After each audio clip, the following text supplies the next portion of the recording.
Well, welcome to our worship leader training series. The purpose of this series is to equip worship leaders to be able to effectively lead worship at their local church. Now, this could be pastors or church leaders who oversee the worship ministry at their church. It could be worship team leaders or just people who serve on a worship team.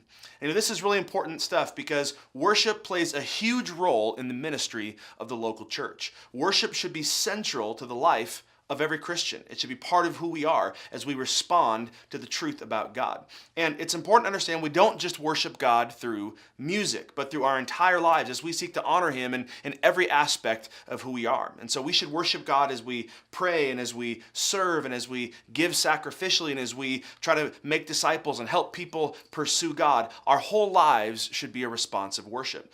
But there is one very key aspect to worship, and that is corporate musical worship when the church gathers. And there's a very special role for that in the life of a Christian. And this is a very biblical idea. You know, in the Old Testaments, when the saints would gather in the tabernacles or in the temple, they would worship God through song. When you come to the New Testament, you see the same thing. As those early Christians would gather in homes and eventually in church buildings, they would always sing in worship. In fact, the New Testament commands us to sing and make music in our hearts with psalms and hymns and spiritual songs. And so corporate musical worship should definitely be a part of the life of the local Christian church. And so it's important to make sure that we are leading this element of ministry well.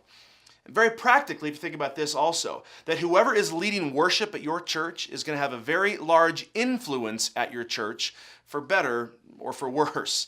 Usually after the preacher, whoever is leading worship has the most face time on stage. They're going to have certainly a great effect on how the people in your congregation experience the worship service. And so it's very important that worship leaders are equipped with the right understanding of worship as well as the right tools to carry it out in a way that honors God.